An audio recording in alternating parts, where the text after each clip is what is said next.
Hello everyone and welcome to another SDF COVID-19 webinar. I'm Katie McLeod, the National Training and Development Officer with Scottish Drugs Forum.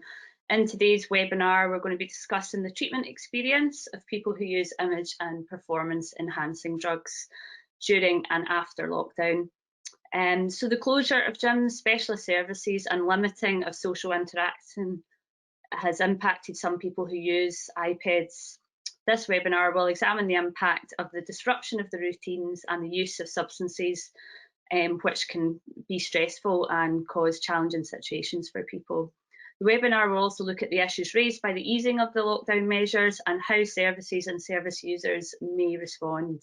So first of all, we're going to be showing a recorded conversation with Tony Knox, who is an independent researcher. We'll then hand over to two other speakers, so Professor Jim McVeigh from Manchester Metropolitan University, and then John Campbell, who is an IEP Improvement Manager with NHS Greater Glasgow and Clyde. So we'll be hearing from each speaker in turn, and we'll have a Q&A session at the end. Attendees can submit questions right throughout the webinar.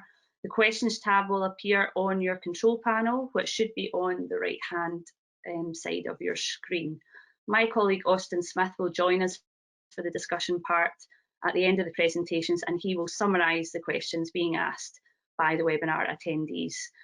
So first of all, I'm going to hand over to play a video of a conversation that I've had with Tony Knox, who's an independent researcher. He's been involved in the fitness industry for 25 years, where he's been studying the effects of IPEDs, looking at positives and negative effects. This has led him to undertake a PhD in harm reduction in steroid use. Tony also runs a number of online information and peer support groups for people who use IPEDs. So first of all, welcome, Tony. What are the trends? What kind of things are people using? Are there changes to patterns of use?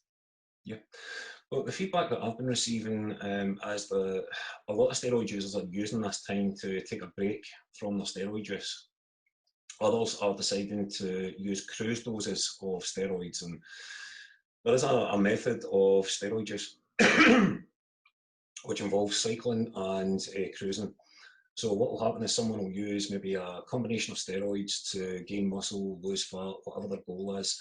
And then in between that and the next cycle, they'll use a moderate amount of testosterone to maintain whatever their goals. They'll maintain their muscle mass or maintain their low body fat percentage, whatever their goals are. We've been finding that the cruise doses are similar to the cruise doses that you would normally see at any other time. So people are using between 125 milligrams to 500 milligrams of testosterone and keeping their protein intake high in order to try and preserve as much muscle mass as possible. We've also seen that some people are very conscious of the fact that there has been a break in their routine. So they're not going to work, they're not going to the gym, they're not getting involved in the things that they would normally do. And as a result of that, a lot of them are reporting weight gain. So they've decided to do weight loss cycles. And that includes like using weight loss agents like thyroid hormone, clenbuterol, T5, which is a combination of ephedrine, caffeine and aspirin. These are all like agents that are used to increase metabolism, whilst at the same time having like a anti-catabolic effect and try to preserve as much muscle mass as possible. What we are finding though is that some people haven't used these drugs at time periods whereby they haven't been at the gym. So as a result of that, they don't have the direct feedback from other users that they have.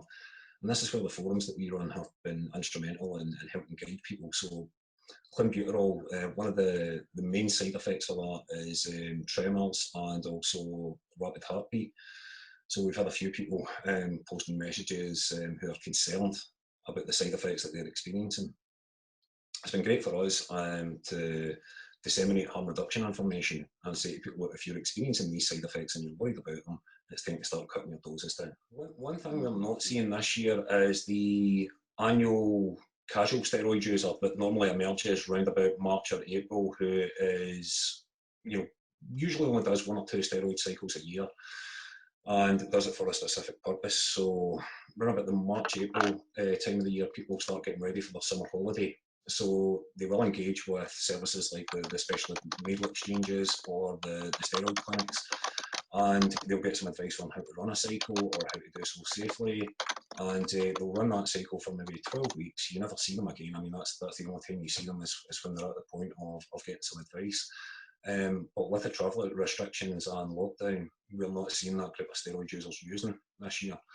So that combined with the reduction in use from existing steroid users means that I think we will probably over the course of this year see less overall usage of IPEDs, but I think things will return to normal quite quickly after lockdown. I think we may see maybe not so much an increase, but we'll see a spike in usage as people return to their normal levels of usage directly after lockdown, but it'll plateau pretty quickly. We have had some, especially people who have got access to home gym equipment, or they've got access to, you know, maybe a member's own gym or something where no one's really too bothered about enforcing the lockdown rules. Yeah, and some people have been using compounds that they wouldn't have used before. And again, asking for guidance on how to use those compounds as effectively and with as little harm as possible. But they are very much in the minority. You know, most people have just been struggling along, doing what they can at home. Yeah, I guess I'm curious about like what people are saying about training and like adaptations to training, you know, that they're maybe having to make. Like you were saying, some people might have access to good home gym equipment, but you know, I guess I'm thinking of like clients I've worked with in the past where, you know, they really rely on kind of going physically to the gym, and just, you know, what people are saying about that. Yeah. Again, I mean, people have been sharing ideas as to how they can work out at home, from, you know, doing things like filling Tesco bags with bottles of water and then tying it onto a brush handle and doing barbell curls. It kind of reminds me of the kind of things I used to do as a kid. Yeah, resistance bands were huge at the start of lockdown because the cost of home gym equipment went through the roof. You know, a lot of people were capitalising on lockdown and the effects that, you know, going to the gym was going to have. So the cost rose exponentially of home gym equipment. So yeah, I mean, some people have been experimenting with different routines, looking at things like time under tension rather than doing initial sets whereby they lower the weights and increase the weights as slowly as possible in order to put as much tension as possible on their muscles. But yeah, most people are just complaining that they're missing the social aspects of going to the gym, as well as the relationship that they have with the gym equipment. Yeah, and I'm wondering if that brings like changes to their sort of patterns or substances that they might use, you know, not being able to access the regular training regime that they would.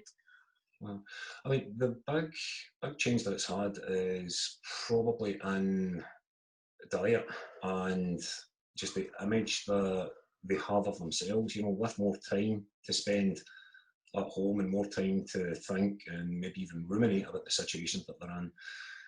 People for whom body image was very high on their agenda, or, you know, was high ranking in their identity, they're far more sensitive to the effects that lockdown has had on their body image and their body shape. So, I mean, that's something that I think we should be concerned about, because, I mean, the mental health impact of that may well last much longer than lockdown. And post-lockdown, we may well see these people putting themselves at risk because they're trying to regain the muscle that they've lost, or, you know, drop the fat that they've gained as quickly as possible, and they may resort to using steroids or other anabolic agents that they wouldn't normally use, or using them in higher quantities.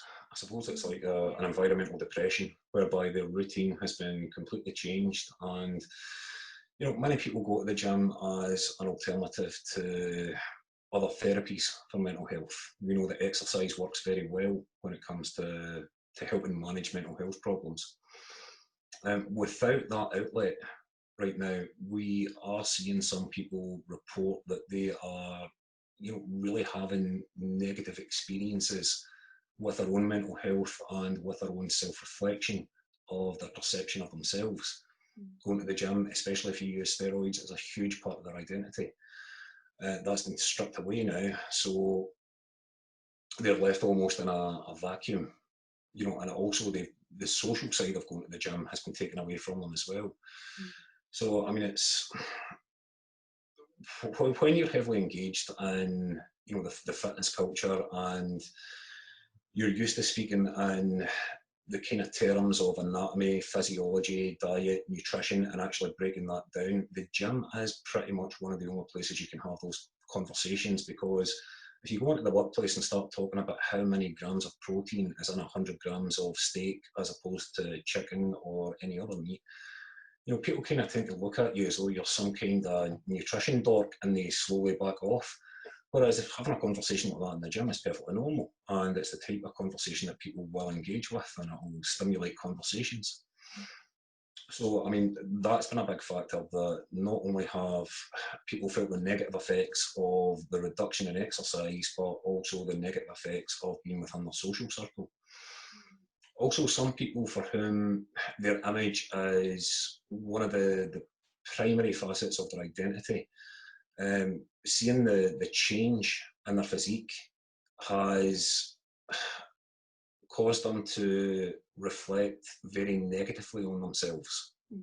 You know, like, my arms have shrunk from being, you know, 20 inches to being 19.5 inches. You know, I mean, your arms are still bigger than most people's thighs. Why are you worrying about that?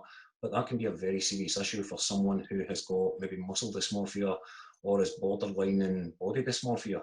You know, and that's going to exacerbate the negative view they have of themselves. So yeah, we've seen a range of mental health problems that we may have to deal with at the other side of lockdown. What should we be thinking about in services and things like that for preparing, you know, maybe for lockdown starting to be lifted, where we might see, like, I guess, returns to familiar patterns for people, or like you say, for some people it might be that they actually change what they're using. What kind of things do you think we should be aware of?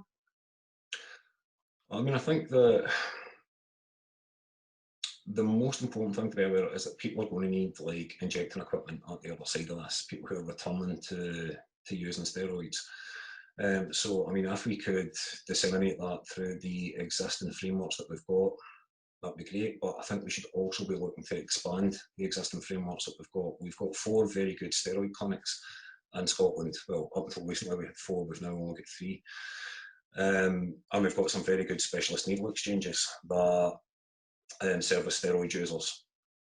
So, I mean, if we could enhance those services, maybe increase the opening hours for those services, or bring in additional services in areas that don't have steroid clinics, I think that would definitely be one of the ways that we could take a huge step forward, especially if we offer blood testing and, you know, diet and training advice. I mean, these are things that steroid users react very positively to.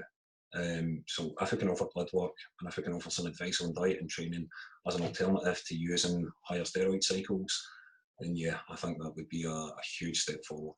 And is your sense that people have been making use of the provision that has been there during the lockdown situation, you know, with like postal IEP services and things like that? I'm wondering about people's awareness of how to get equipment, because some of the physical services maybe haven't been operating in the same way. Yeah, people are very conscious about using community pharmacies right now because of the strain that's been put on them through COVID. And I think also often there can be a negative stigma of steroid users going into community pharmacies to ask for injecting equipment. So they don't want to do that now with a, you know, 1 person or 2 person allowed in the pharmacy at any given time. So quite a lot of them have been buying from online sources.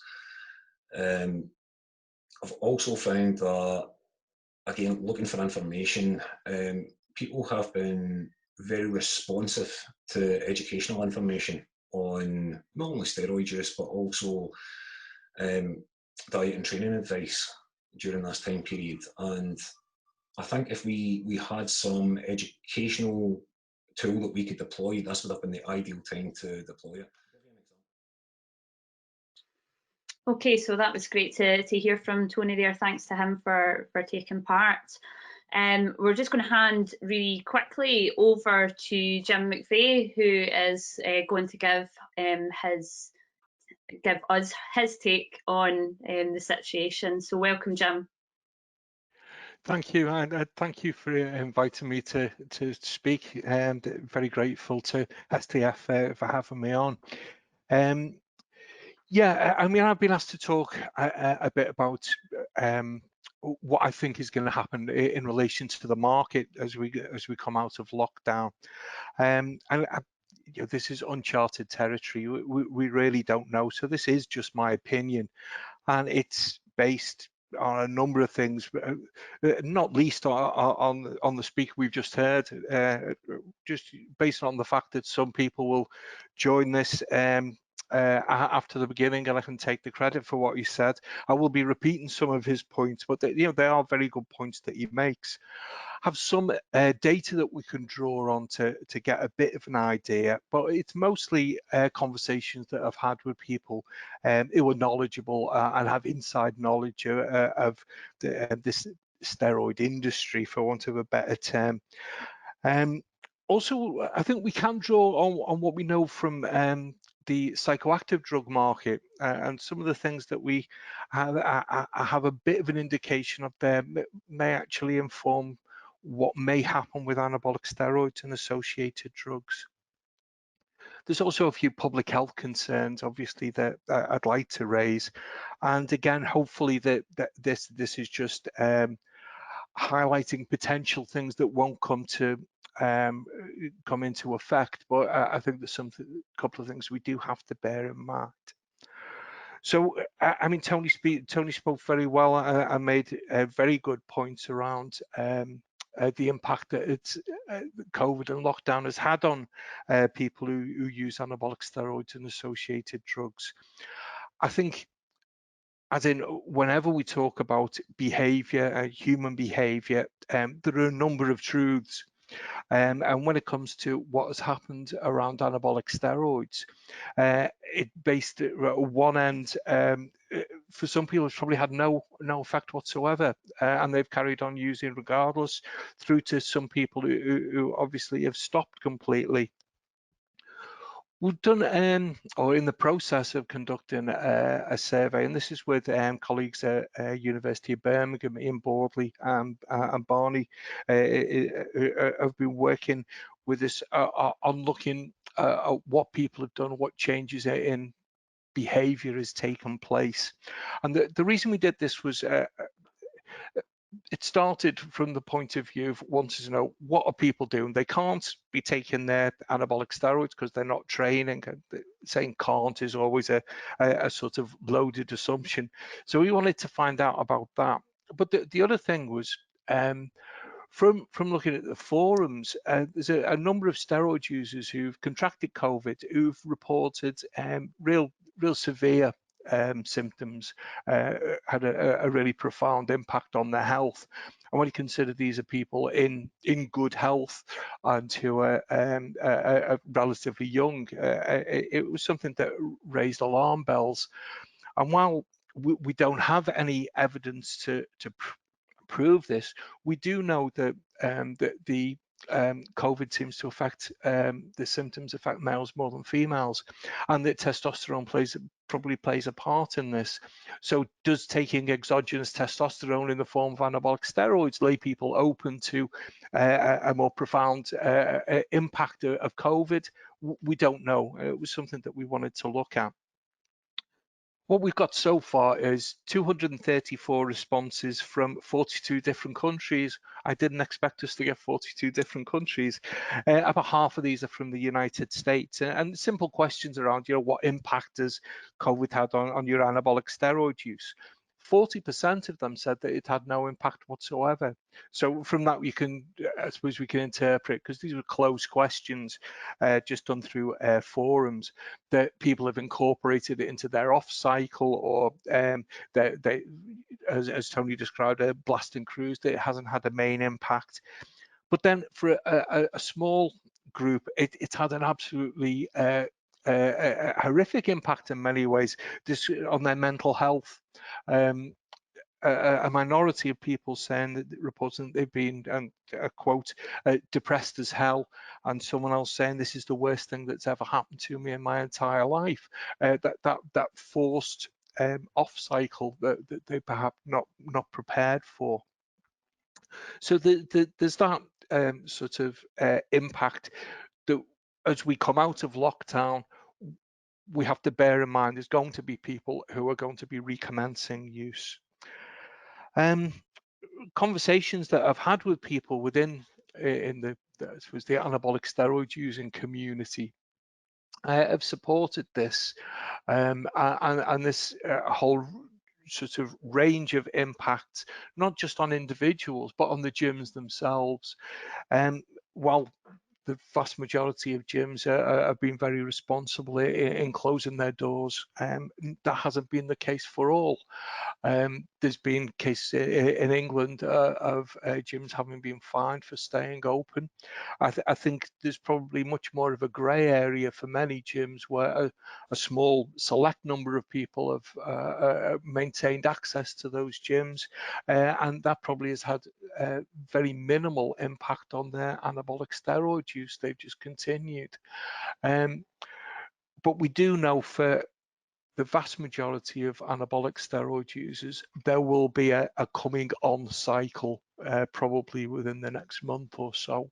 And that's something I'll come back to over what we need to prepare for.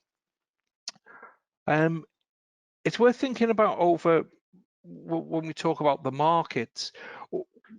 As I say, this is completely new territory. It's new territory in many ways, obviously because of COVID. We haven't had an impact of a communicable disease like this before, but also in relation to the market itself, it's only over the last 10 years that we've seen this change in the market, thanks partly to changes in the Misuse of Drugs Act, and perhaps what many people had classed as an ill thought through change in the legislation, which made purchasing of anabolic steroids unless or prohibited the purchase of anabolic steroids basically from online sources or through mail order. What this has meant is that there's much more of a home industry with the base chemicals coming in predominantly from China. So we may presume that with those changes, we would not expect those chemicals coming in through China as they have been for the past 7-8 years with COVID. But then if we look at the illicit market, and while initially there was a bit of a drought to do with spice, by and large through the UK, there hasn't been that has completely, there's been adequate supply of spice for an increasing market, and the base chemicals are coming in through the same routes. So while we may have initially thought this will have an impact on the anabolic steroid market, perhaps it's not. Perhaps these chemicals have still been coming in. One of the other things to bear in mind, I suppose, is whether people have been stockpiling, whether dealers, suppliers have been stockpiling those drugs. And that's, I suppose, where the public health concerns come in. As we heard before from Tony, there's been this, I suppose, either tapering off or cessation of steroid use for a large number of people. There haven't been the pre-holiday increases that we would expect. But as we come out of lockdown, we're going to see that. We're going to see people preparing to go on holiday.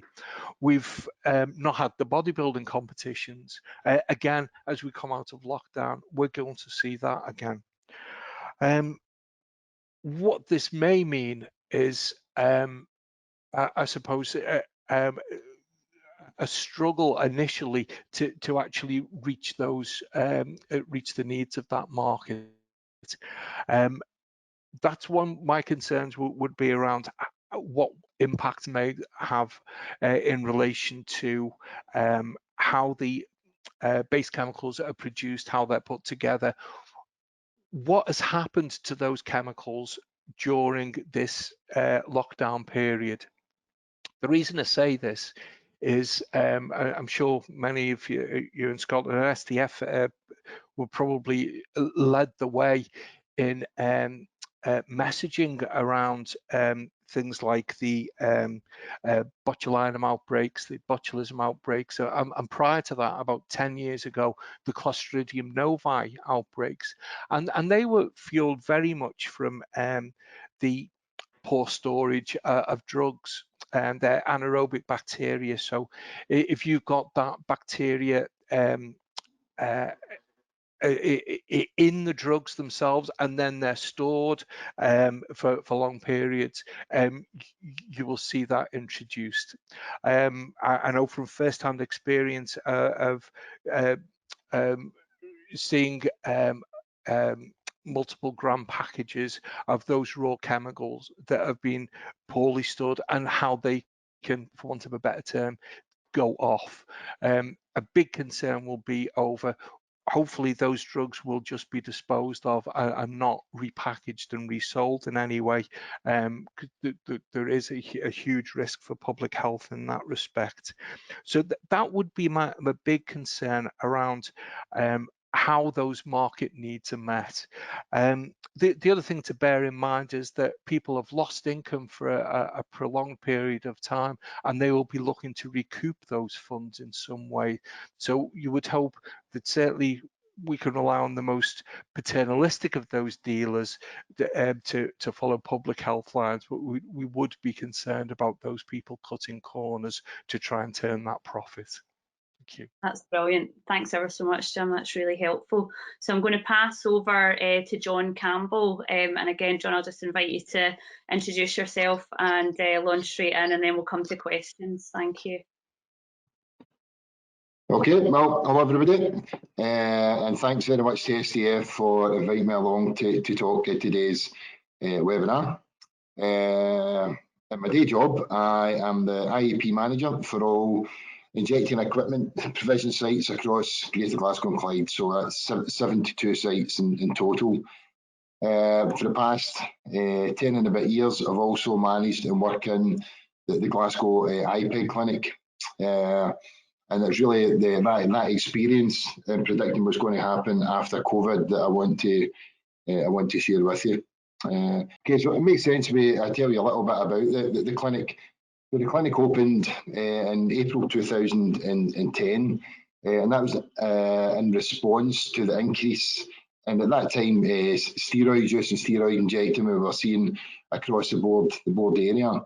But we had noticed that the majority of those transactions were happening at the Glasgow Drug Crisis Centre. And we also noticed when we scratched the surface of that, then the majority of those transactions were happening in the evening. So this was a bit of a problem for the crisis centre staff, who were very experienced at working with, Glasgow's often quite chaotic heroin injecting population. But pretty much overnight, we're working with a group of people that were injecting steroids and similar drugs. They were using terminology the staff didn't understand, such as stacks and cycles. They were talking about drugs the staff had never heard of, and the injecting technique itself was very different. So I think it's fair to say they struggled a little bit with that. So the idea in providing the clinic was to provide them with the maximum support, provide our clients with a service that met their specific needs and was operational at the time they could access it. So the clinic from day one is running a Tuesday evening between 5:30 and 9:30. If I'm honest, that's not really a time I want to be, run the clinic. I've done a day's work like everybody else, but by that time, I'd much prefer we ran it on a Tuesday afternoon at 12 o'clock or something. But the reality is, for most people, they use IPEDs are working and wouldn't be able to access that. So as well as myself, we have a nurse who's with me at the clinic every Tuesday and responsible for taking bloods and things. We have a doctor, that's Sakit Prihadashi, that sits with me and goes through the results and signs them off once a week, the blood results. We have a member of staff from Turning Point Scotland. So that's a Glasgow Drug Crisis Centre member of staff that helps kind of coordinate the waiting room. I like to think we provide quite a comprehensive service, so it's far more than just an enhanced needle exchange. And we're busy. We have between 10 and 15 visits per evening. And it's over 500 visits per year, and over 300 of them are unique clients. We've now taken over 1,000 blood tests, so we've got quite a bit of data to rely on, which becomes experience, I guess, for us as well, and what to expect. Okay, next slide, please. Okay, so I guess what we offer is probably important to you as well. So we offer consultations relating to people's use, whether that's planned or whether it's a cycle that's started. So there we look at the type of IPEDs that people are planning to use. We look at the dose that they're planning to take. We look at the duration of that cycle is going to last, and we look at other things such as training and such as nutrition within that as well. Really central to how the clinic operates is the blood tests that we do. The blood tests that we offer are post-cycle bloods, so that's when someone has finished their course of steroids. We do a full range of blood, so that's looking at hormones that's produced by the brain that control the production of testosterone. So we look at luteinizing hormone, follicle stimulating hormone, we look at testosterone, free testosterone, we look at estrogen, we look at liver function, we look at kidney function, we look at cholesterol. So it's a really good comprehensive set of bloods that we do. And with those bloods, you know, we've got a real opportunity when we're feeding back the results to influence people's patterns of use, and we can do that very, very successfully. Before we started taking bloods in the clinic in 2012, I found that more difficult. You know, it was quite difficult to influence somebody, you know, when you were saying, oh, the oral steroids are taking maybe causing damage in your liver. They'd be like, yeah, okay, but actually to sit down with the results and say, look, your liver functions are showing pretty severe abnormalities here. You know, you really need to stop this just now. Can be quite positive. Yeah. Powerful. So we also deal with a lot of side effects. A lot of people will come in, you know, whether that's an injecting related side effect or whether it's a side effect related to the substance that they're using. And of course, we provide injecting equipment, and we provide injecting equipment amounts that people are going to need. So we think nothing of giving people away 500, 600, 700 needles in one visit. And we also provide demonstrations on how to use that equipment properly. You know, so that's expanding to look at how to store their IPEDs properly, how to prepare them for injecting in the most sterile way possible, and how to actually carry out the injection itself. Okay, we'll just skip over this, but you know, this is based on the experience of people coming to the clinic. The biggest group of people that we have are people that are using for image enhancing purposes, and they're often the group that don't have, you know, that training, that nutritional experience. Tends to be a much shorter lived type of thing. We also have people that are using for proper athletic reasons, and there I mean proper as in the members of a governing body, so competing bodybuilders, competing powerlifters, professional rugby players. But we have a group that's just as big, you know, that are following that exact same, you know, rigid routine relating to their IPED use, relating to their training, relating to their nutrition. But the motivation isn't to compete in anything. It's maybe just to be the biggest or the strongest within the peer group, but look as good as you possibly can. Others use for occupational reasons. I guess the most obvious one there is people that are working in, you know, some form of security. But you look at any male-orientated occupation, employment, particularly if there's a gym at the centre of that, you know, then I'm sure you'll find IPED use. And an area I think hasn't probably been explored is people that are suffering from some form of body dysmorphia related to the IPED use. Certainly my experience, you know, I guess most people think of this as, you know, people looking at, you know, the serial negative body image and they take IPEDs or steroids to try and change that. That's not my experience. My experience would be this develops through time. It develops when people start to create significant muscle mass and they become really, really worried about losing that, you know, and it's how they view themselves at that point. It'd be fascinating to see that explode more. Okay, so we can look at the clinic, we can see we have busy times, and this has sort of been mentioned before. Yeah, the lead up to summer, I'm sure like most days, you know, the thought of taking all your clothes off, well, except your swim trunks or shorts, whatever, and going on the beach can be quite frightening depending how you're looking, you know. So yeah, people start to train, more people start to take IPEDs as well. And I guess when we have that lead up to summer, you know, a big part of that for people is fat, as well as muscle mass, is also to do with fat loss. So we tend to see more fat loss and thyroid hormones being used at that point. And of course, tanning agents such as melanotan, so people can go on holiday brown and even brown up in when they're there. Lead up to Christmas, what are social events around about Christmas? People want to look good at that point. Again, steroids and fat loss agents start to play a part in that. And of course, post-Christmas, like half the population in the UK, you know, when it gets to January or February, you know, I'm going to go to the gym, I'm going to train 5 times a week, I'm going to watch a meeting and I'm going to look great. So we see a lot of new steroid users at that point. The saving grace is, well, it's the same for everybody who goes to the gym, and that mindset is actually hard work.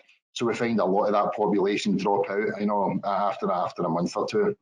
And I think, you know, we've got the potential here, once we come out of COVID, really to see all these populations very quickly want to reverse, you know, some of the unwanted physiological effects that happen during lockdown, such as lockdown love handles that I'm sure most of us. Okay, this is essentially what I think we should be looking out for post lockdown. I think you're going to see excessive use for a number of reasons. People are going to want the results much quicker, but people also haven't been buying a lot of steroids over the past 3 or 4 months, so it's potentially there's a wee bit more money to spend on it as well. I expect to see people that have used continuously throughout that as well, and potentially present with some unwanted side effects. I would expect to see, you know, more stacks of injectable drugs, and that they were talking about not just one steroid such as testosterone being injected, maybe 2, 3 or 4 steroids injected in top of each other. You know, so obviously there's short-term consequences for that, presenting problems such as the development of female-type breast tissue as a result of high testosterone doses converting into estrogen. Steroid-triggered acne will become really common. You know, maybe problems related to specific drugs and anxiety, maybe related to high-dose trenbolone. And of course, the longer term effects are, you know, are very easy to predict. You know, as people find post-cycle that their testosterone is very low and they'll have low mood, low libido, erectile dysfunction. You know, they'll watch their muscle mass disappear really quickly. I think you see more orals being used to try and kickstart this program of the cycle. 2 in particular worry me, the Anabol and oxymethylone, because of the potential to cause damage to the liver. I think we'll start to see more training-related injuries as people have been lying in the sofa for 4 months and then go in and try to lift, you know, ridiculous weights, and we start to see injuries. We know people often try to mask them with painkillers, so that's definitely something to look out for there as well. And as Jim mentioned previously, you know, this kind of cruise all the way through. You know, people often talk about lower doses for cruise, but loads of people are using, you know, significant and high doses, but they would term a cruise. A cruise isn't any definition at all, other than the person who's using that continuously is how they view that. Okay, so how can we prepare? Whether this is a specialist clinic or some of the sites that have specialist workers for this, I think it'd be good to try and get the clinics open before the gyms return. If you can do that, we're able to engage with the clients at the earliest possible stage. And like anything, we need to talk to people. So consultations for us all are going to be key, because if we can talk to people, we can influence their choice of IPEDs, we can influence their dose, we can influence the stack, the cycle length. And if we can do that, then we're far more likely to be able to manage some of the potential harms and consequences. We need to make sure we're giving out injecting equipment, but we need to make sure we're giving out enough injecting equipment. So then we need to ask about the IPEDs that people are planning to use, and we need to look at how often they're going to be injected, and be comfortable with giving people away a large amount of needles. I think we should ask people to return mid-cycle for some sort of monitoring and discussion, and again to try and identify any potential harms at an early stage. and we should definitely be getting them to return after the cycle's finished for post-cycle blood tests, which will help us establish if there's been any harm caused during that cycle. Yeah, well, that's just a wee final thought that I'll let you read yourself. Thank you. Thanks a million, John. That was excellent. So yeah, we're going to just kind of come to a bit of discussion and questions. So I'll welcome Jim back as well. So this will hopefully give you time for anything you didn't squeeze in to mention that comes to your mind now as well. So I'm also going to bring in my colleague Austin Smith as well, who's going to talk us through some of the sort of key themes from questions. Thanks, Katie. I suppose the first question is a request for more kind of more of a picture of what people might be going through currently. So when the gyms are closed, you've described people cruising, as you describe it, or people being forced or choosing to stop. So what does that involve in terms of how are those people feeling? What's their day-to-day like? And how does that impact on what they'll do the minute the gym opens, or hopefully a needle exchange? Yeah, am I okay to take that, John? Yeah, absolutely. And I suppose one of the things to bear in mind, there's one thing, there's the pharmacological effects of ceasing your anabolic steroid use and what they will be encountering during that. But I suppose it's, if you just think of all the positive things that many people will get while they are using, while they're getting the satisfaction of, seeing the benefits of their use, of seeing their body develop, of being sculpted into the body that they want, and having that taken away from them. So it's having those positive things withdrawn, plus the pharmacological effects of that reduction of testosterone. So you don't just return to your normal state, you will have a dip in testosterone. So you will feel low. Whether that will manifest itself in depression or not, it depends on the individual, but you will have a much lower mood. I think thinking about COVID and the situation of everyone, everyone has been within, and the restrictions on their life, any of those negative effects, I think, will be magnified for some people, not for all people. Some people will manage these things like wonderfully. I won't say that, but for some people, they will struggle with that, and I think it will be a real difficulty for them and for the people that they live with, where people will feel frustration, they will feel irritation at having those things that they were thriving on taken away from them. And I think those are the things, that psychological impact is quite significant. Sorry, yeah, don't know if you had anything to add to that, John. No, I think, well, I don't even think it's particularly complex. People find different ways of coping. For a lot of people, yeah, they'll not be using IPEDs, but they'll have replaced that with Just Eat or Deliveroo or something, and quite enjoyed the 3 months off of training and eat as much as they can. For other people, that's lost, they've used the positive effects of exercise endorphins. They may have found they're replacing that with alcohol or possibly even some recreational drugs. I think a good way to think about what people experience when they stop using steroids in particular is to try to think about it more as withdrawal effects, because within this field, we understand withdrawals really, really well. We understand if someone, doesn't take heroin for 8 to 10 hours, they're going to start to feel really unwell. We've got all these, symptoms that will be presented. IPEDs or steroids are exactly the same. It's over a longer period of time. Yeah, so their natural testosterone production is suppressed. Well, what does that mean if you've low testosterone? Well, you'll have low mood. You'll be suffering from, at best, loss of libido, and erectile dysfunction. But you'll also then be watching the muscle mass that you've created, what we term an anabolic state, about holding and creating mass. Your body getting into a catabolic state, and that can be really difficult for people watching themselves shrink really, really quickly. Now, how do we reverse that? We reverse that by consuming more of the drug, and that's reversed really, really quick. So if you look to draw in the skills and the experience that we have over the decades of working with people that use, you know, particularly opiate type drugs, then I think we can transfer a lot of that on to an IPED population and understand and predict exactly what's going to happen.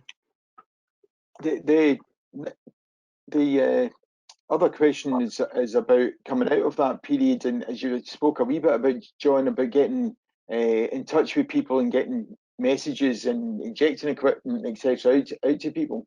And obviously, in the context of a specialist service like you run, that's easy. But elsewhere in Scotland or across the UK, how do we get in touch with people who are using or thinking of using again, and get those quite urgent messages out to people, including just how to re-engage with a gym safely, as you say, having sat on the couch for 14 weeks or whatever we've had? Okay, well, I would say first of all, like across the country, we have engaged very well in relation to IEP. We've engaged really well with that population. Now, around a third of people that inject drugs in Scotland are injecting some form of IPED. So they were looking at steroids, growth hormone, injectable tannin agents, maybe some peptides and different things. Look at that for a Glasgow perspective. Then we have around 6,000 heroin injectors and 3,500 IPED injectors. However, those IPED injectors are far less likely to visit the exchanges as frequently as someone that's injecting heroin. So across the country, I think we've been quite innovative in how we actually manage to get stuff out there, whether that's some form of outreach, whether it's having good relationships with gyms and gym owners, or good relationship with people that are supplying the steroids when they know where people can go to get equipment. So that there's a big IPED injecting population, and there's a lot of equipment getting out there. So I don't think it'll be difficult to re-engage with that group.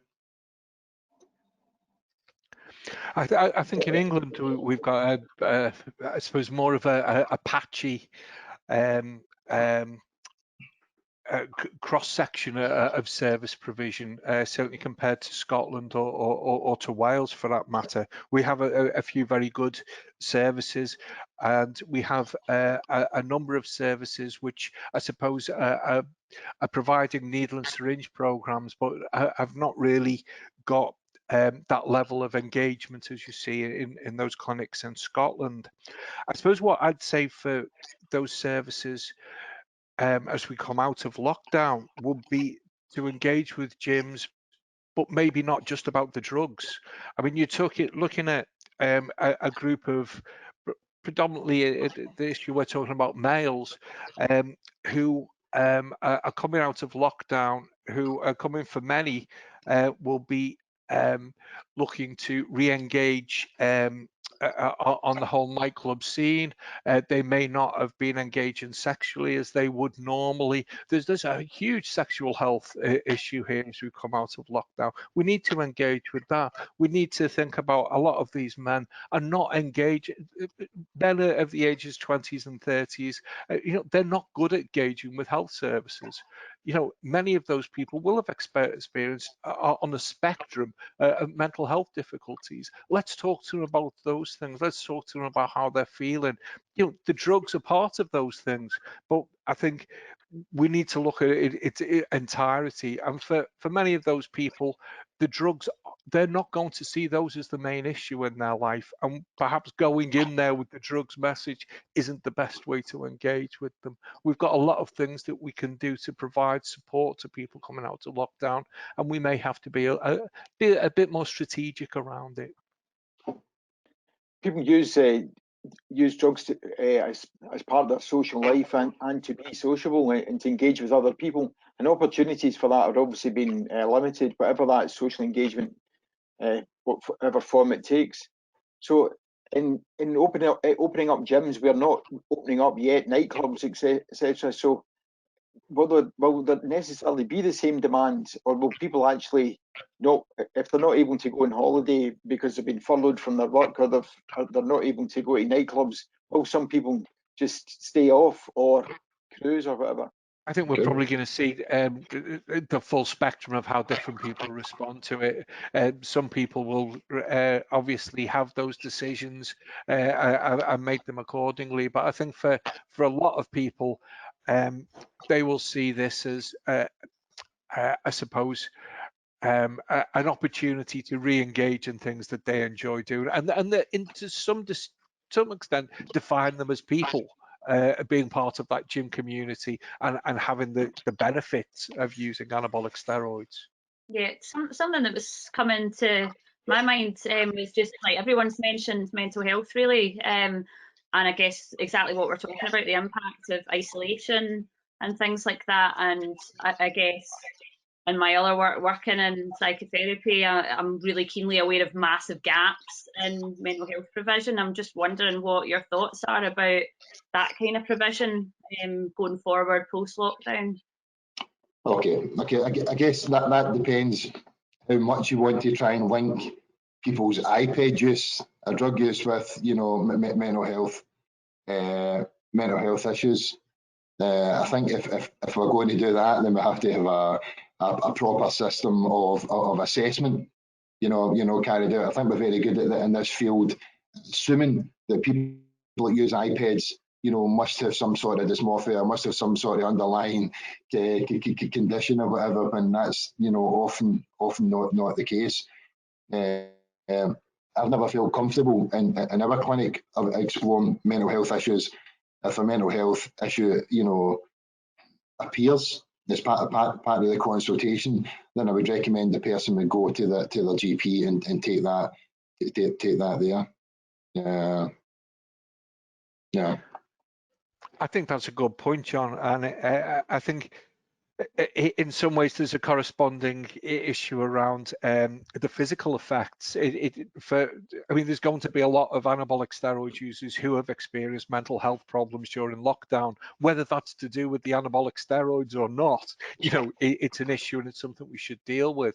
But equally on the physical side, we have to be careful that we don't either demonize or scapegoat every condition that somebody goes forward to. It's because of the steroids. You know, it's very difficult to tease out those different cause and effects, and I think it comes back to the point that John made, and I think Tony did right at the beginning. It's about engagement and it's about communication and having it led by the individual. They will bring things up, what is important to them, and how we actually respond to that is key. And that's the same for, I suppose, whether it's a drug service in relation to anabolic steroids or heroin or crack or any other support service. It's dealing with that individually, individual appropriate to their needs.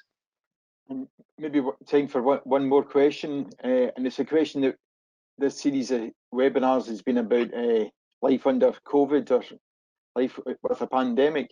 And a question that's come up a lot is that there's been some innovation and some time to think during the pandemic, and particularly during lockdown. Is there any lessons from that? Is there anything that you would really like to happen?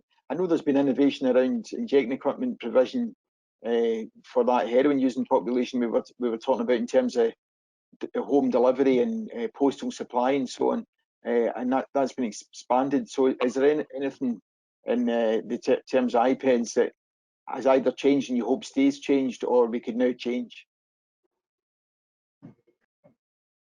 I think for me, it's back to over that engagement, and it's probably something more for England than for Scotland, and it's about, as those gyms open up, and for those services who don't have a good or existing relationship with them, making fresh contact with them and saying, we're here, what can we do? How do we meet your members' needs?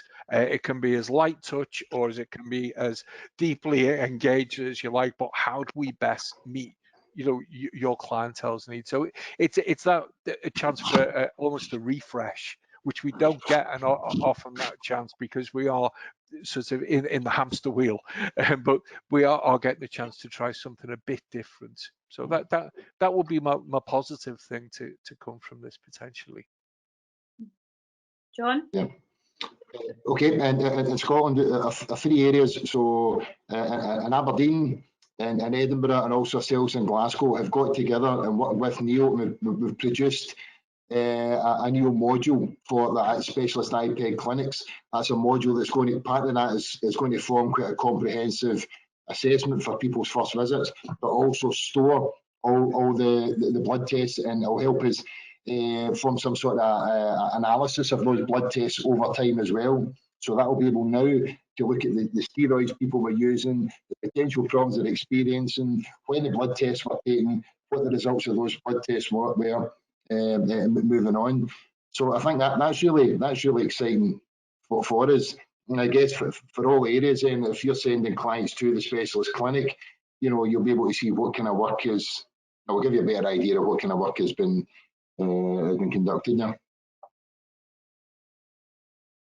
Thank you. Yeah, so it's just trying to bring that learning through into now. But yeah, unfortunately that brings us roughly drawn to the end of the webinar. So I guess it's just to express our thanks for our speakers today. So thanks to Tony for joining us remotely, and yourself, Jim, and John, of course, for sharing your different perspectives. That's been really helpful. I should say to everyone that it's been recorded, so it will be published on SDF's YouTube channel. So if people do want to watch back and catch anything, that will be available as well. So that's usually out on our social media pretty quickly. You can also view any of our previous webinars there as well. At the end of the webinar, we'll be sending out an evaluation link, and it would be excellent if you're able to complete that for us. Our next webinar will be next Friday on the 17th of July at 1 o'clock.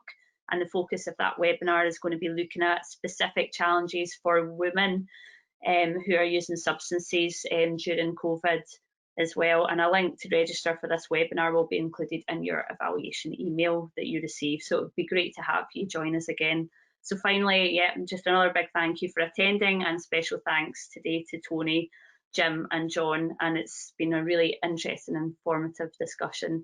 And thanks also to my co-host Austin as well. Okay, thank you everyone. Thank you. Bye-bye.